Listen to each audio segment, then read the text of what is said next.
श्री दत्तप्रबोध अध्याय 19. दत्तगुरूंचे 8 गुरु. मागील अध्यायामध्ये आपण दत्तगुरूंच्या 11 गुरूंविषयी माहिती घेतली. आता या अध्यायामध्ये त्यांच्या उर्वरित गुरूंविषयी आपण जाणून घेऊया. अध्यायाला सुरुवात करूयात. चंद्रानं चकोराची जशी आतुरतेनं वाट पाहावी तशाच आतुरतेनं अनुसया श्री दत्तात्रय पुढे काय सांगतो ह्याची वाट पाहत होती. त्याची ती आतुरता पाहून जराही विलंब न लावता दत्तात्रयानं पुढील कथानकाला सुरुवात केली. ते म्हणाले, हे माते, नंतर मी मधुकरांना गुरु मानलं. त्यांचे गुण मी तुला सांगतो.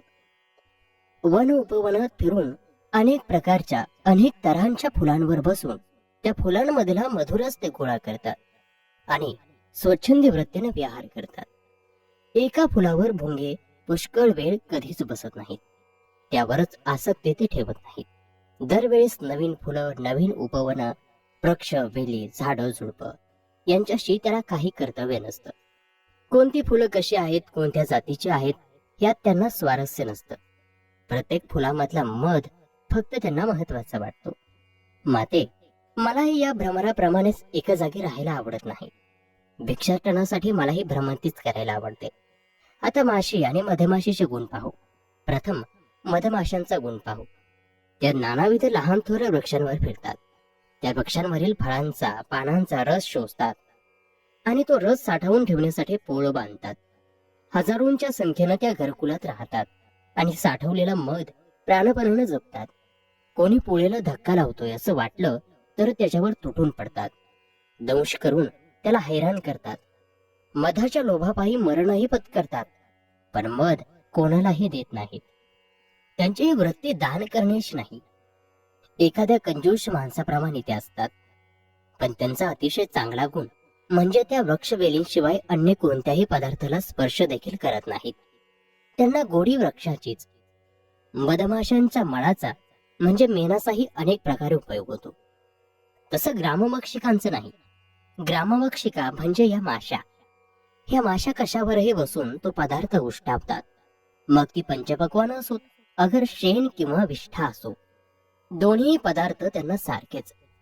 जे घेण्यासारखं वाटेल ते घ्यावं आणि घाणेरडं टाकून द्यावं असा विवेक त्यांच्या ठिकाणी नसतो. सगळे रस सारख्याच आवडीनं त्या ग्रहण करतात. त्या कधीच कोणत्या गोष्टीचा संग्रह करत नाहीत.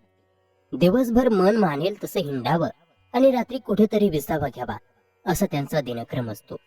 कुठलीही गोष्ट चांगलीच मानून ग्रहण करण्याची त्यांची वृत्ती आपणही घेण्यासारखी आहे, किंवा त्यांची अनासक्ती संसारात अंगी बाणवून घेण्यासारखी आहे. संसारात राहूनही निर्मोही, निर्विकार, निर्मत्सरी व्हायला हवं. त्यासाठी तपस्या चालू ठेवायला हवी. जसा काळ जाईल तसे अवघड वाटणारे सर्व उपचार अंगवळणी पडतील. मग सत्याची, समतेची प्रचिती येईल. मन शांत होत आहे असं वाटू लागेल. तेव्हाच भोवतालचे लोक अनेक उपाधींनी त्रास देण्याचा, छेडण्याचा प्रयत्न करतील. तुमची मनशांती बिघडवण्यासाठी धडपडतील. पण त्यांच्याकडे दुर्लक्ष करून आपल्या मार्गाने पुढे जात राहिलात तर तुमच्या तपस्येला फळ येईल, नाहीतर ती व्यर्थ आहे. यासाठी मी हत्तीजवळून गुण घेतला. तो कसा ते सांगतो. उन्मत्त, सामर्थ्यशील हत्ती आपल्या डौलात आपला मार्ग चालत असतो. झुलत झुलत प्रवास करत असतो. त्याचा तो डौल, चालीतली मस्ती कोणालाही हेवा वाटेल अशी असते. रस्ते हिंडणारे कुत्रे गजरात चालताना त्याच्यावर भुंकतात, त्याच्या मागे धावतात. पण तो गजेंद्र आपल्याच मस्तीत धुंद असतो. भुंकणाऱ्या कुत्र्यांकडे मुळी सुद्धा लक्ष न देता तो आपली वाट चालत असतो. तसंच संन्यस्त वृत्तीच्या मार्गाने जाणाऱ्या साधकांना करावं. आपल्याच परमार्थ साधनेत मस्त राहून कुटाळक्या करणाऱ्या जगाकडे दुर्लक्ष करावं आणि ब्रह्मवाहाच्या मस्तीत झुलावं. माते, आता ऐक हरणांचा गुण. हा प्राणी अत्यंत चपळ आणि तितकाच भित्रा. जरा कुठे खुट्ट झालं की जीवाच्या आकांतानं हा पडला. वाऱ्यासारखी याची गती, पण संगीताची याला विलक्षण आवड. एरवे क्षणभरही न थांबणारी याची चपळ पावलं नादाच्या लोभाने खेळतात आणि गवत खायचं विसरून संगीत ऐकायला खेळून तटस्थ उभी राहतात आणि शिकाऱ्याच्या हातात आयती सापडतात.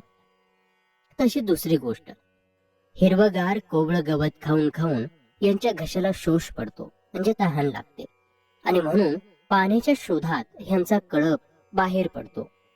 दूरवर पाणी दिसायला लागतं म्हणून ही पळत तिथे जातात. तर पाणी आणखीनच दूर गेलेलं असतं. ऊर फुटेपर्यंत ही सारी धावत राहतात, पण त्यांच्या ध्यानात येत नाही की हे मृगजळ आहे. खरं पाणी इथे आपल्याला मिळणार नाही. तसं जीवाचं आहे. माते, भ्रम झालेला जीव मायामृग होऊन पार्थिव सुखाच्या मागे धावत राहतो. सारासार विवेक त्याला राहत नाही आणि चिरंतन तहानलेल्या अवस्थेतच तो राहतो. असं होऊ नये म्हणून आपलं हित आपण ओळखून मायामृगजाळात न गुंतता गुरुवर्यांना शरण जावं. कोणत्याही परिस्थितीत गुरु हाच तारतो. जसं माशाचं जीवन पाणी, तसंच आपलं जीवन गुरु मानून साधना करावी. माशाला पाण्याबाहेर काढताच तो घाबरा होतो, तडफडतो. गुरुमाऊलीचं कृपाछत्र जर दूर झालं तर जीवही असा तडफडतो. जीवाचे आणि माशाचे गुणधर्म मला सारखेच वाटतात, आणि माते, म्हणूनच मी माशालाही गुरु म्हटलं. जोपर्यंत मासा इतर कोणत्याही मोहाला बळी न पडता पाण्यातच राहत असतो, तोपर्यंत तो पूर्ण सुरक्षित असतो. पण पाण्यात सोडलेल्या गळाच्या अन्नाला तो भुलला की त्याचं जीवन संपलंच म्हणून समजा. गळाचं आमिष पाहून तो त्या गळाला तोंड लावतो आणि अडकला जातो. कोळ्याच्या जाळ्यात फेकला जातो आणि मृत्युमुखी पडतो. तसंच मानवाचं आहे. काळरूपी धीवर हा मायालोभाचा गळ टाकून कायम बसलेलाच असतो. कनककांतेचं आमिष त्या गळाला लावलेलं असतं. ते आमिष स्वीकारताच माशासारखी माणसाची गत होणार, आणि म्हणून त्या भयानं मी ठरवून टाकलं की गुरुकृपेचा आश्रय घेऊन कनककांत्याच्या आमिषाला न भुलता आयुष्य घालवायचं. आयुष्याचा नाश करणाऱ्या लोभ, मोहाचं, धन, कामादी विषयांचं निवारण कसं करावं, या तुफानांना काबूत कसं ठेवावं, याचा विचार करीत करीत मी फिरत असताना विदेह नगरात एकदा गेलो. तेव्हा तिथे मी एक चमत्कार पाहिला, तो मी तुला सांगतो. त्या विदेह नगरात पिंगळा नावाची एक वेश्या राहत होती. ते दिसायला अतिशय सुंदर होते, वागण्या बोलण्यात सुद्धा चतुर होते, कलाविद्यांमध्ये निपुण होते. देह विक्रय करून तिनं अपार धन मिळवलं होतं. तिच्या सौंदर्याची, चातुर्याची कीर्ती देशोदेशी पसरली होती. कितीतरी वर्ष ती हा धंदा करत होती, पण तिला त्याचा कंटाळा आला नव्हता. उलट लालसा वाढतच गेली होती. तिच्या त्या प्रासादात धनाच्या अमाप राशी होत्या, पण तिचा धंदा सुरूच होता.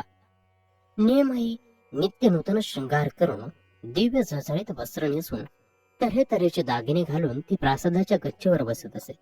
आपल्या हसण्यानं, आपल्या बघण्यानं पुरुषांना घायाळ करीत असे, त्यांना खुणावत असे, विनोद करून त्यांचं मनोरंजन करीत असे आणि रतिक्रीडेसाठी उत्सुक बनवत असे. तिला काळ आणि वेळाचं बंधन नसे.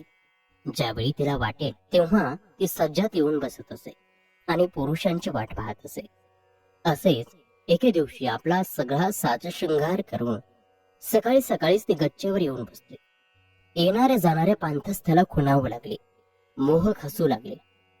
पुरुषाला वश करण्याची सौंदर्याची सर्व साधनं तिने वापरली, पण 4 प्रहर उलटून गेले तरी कोणी तिच्याकडे फिरकेना.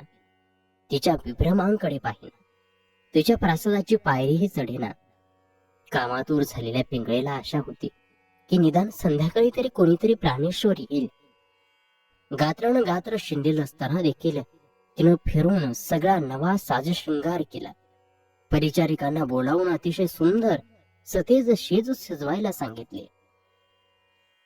आपल्या मालकिनीच्या आज्ञेप्रमाणे विविध सुगंधी फुलांनी आणि मृदमऊ परांच्या वस्त्रांनी त्यांनी शेज तयार केली होती. अत्तरांचे दिवे उजळले, रत्नांच्या हंड्या झुंबर पेटवली, अनेक सुगंधी फुलांच्या माळा गुंफवून ठेवल्या. नाना प्रकारची फळं, मेवे सुवर्णपात्रात भरून आसनावर ठेवले. तबकात 13 गुणी विडे ठेवले.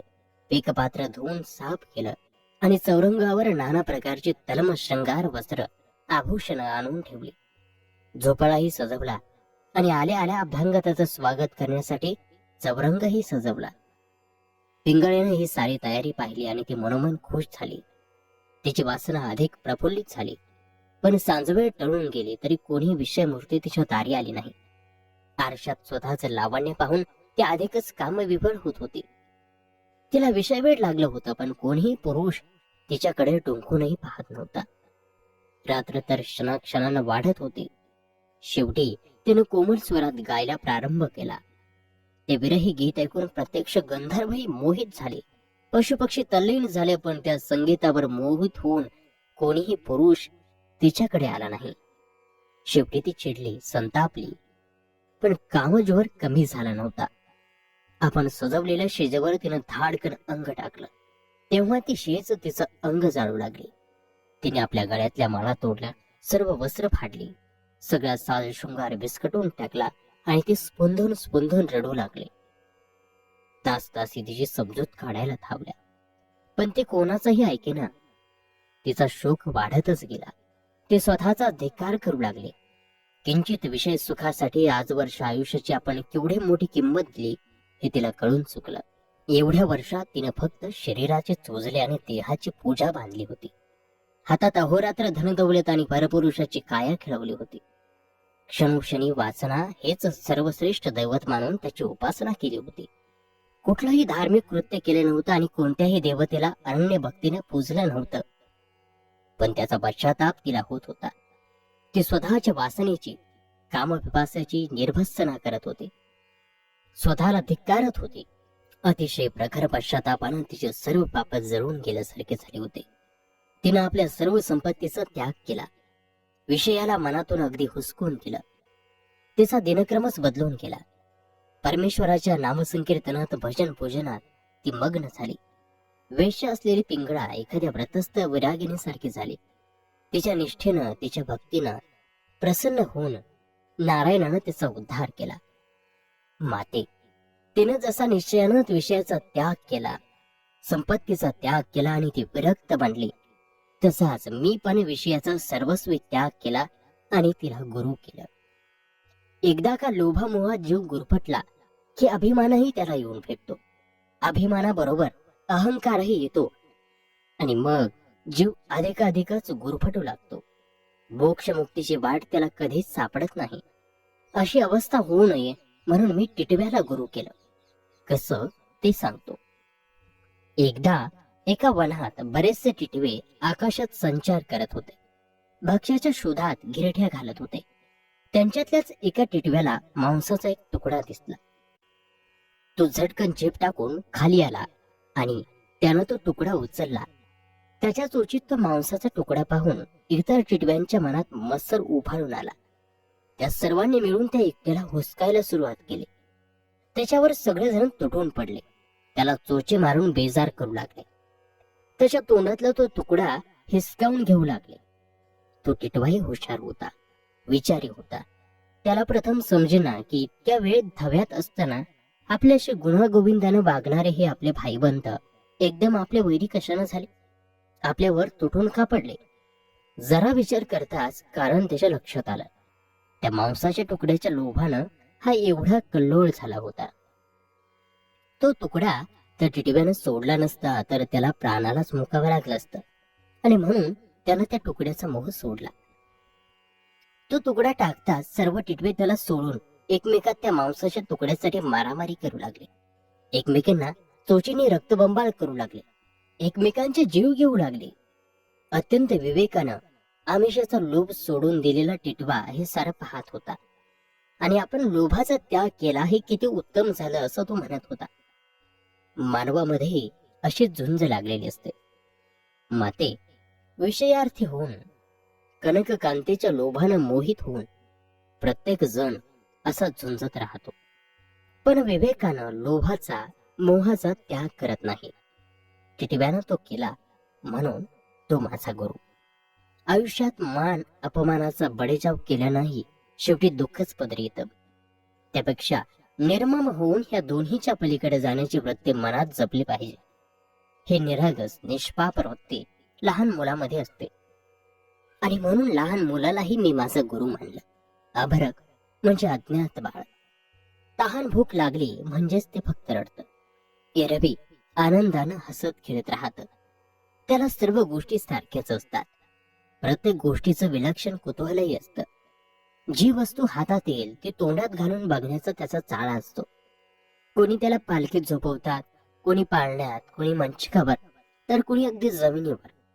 तुम्ही त्याला कोठे का ठेवेनात? त्याला त्याचं सोयर सुतक नसतं.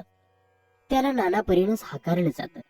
कोणी राजा म्हणत, कोणी सुन्या, कोणी दगड्या, तर कोणी कारट्या. तुम्ही काय हाक मारलीत याचं त्याला काहीच नसतं. ते आपल्या तोंडाचं बोळकं बसून हसतच असतं. मान अपमानाचा स्पर्शही त्याला नसतो. त्याची ही वृत्ती घेण्यासारखी आहे, तरच आपलं कार्य पूर्ण होईल आणि खऱ्या सुखाचा मार्ग गवसेल.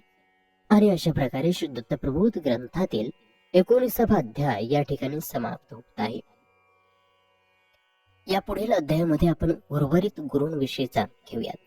तेव्हा पुढील 20वा अध्याय पाहायला विसरू नका.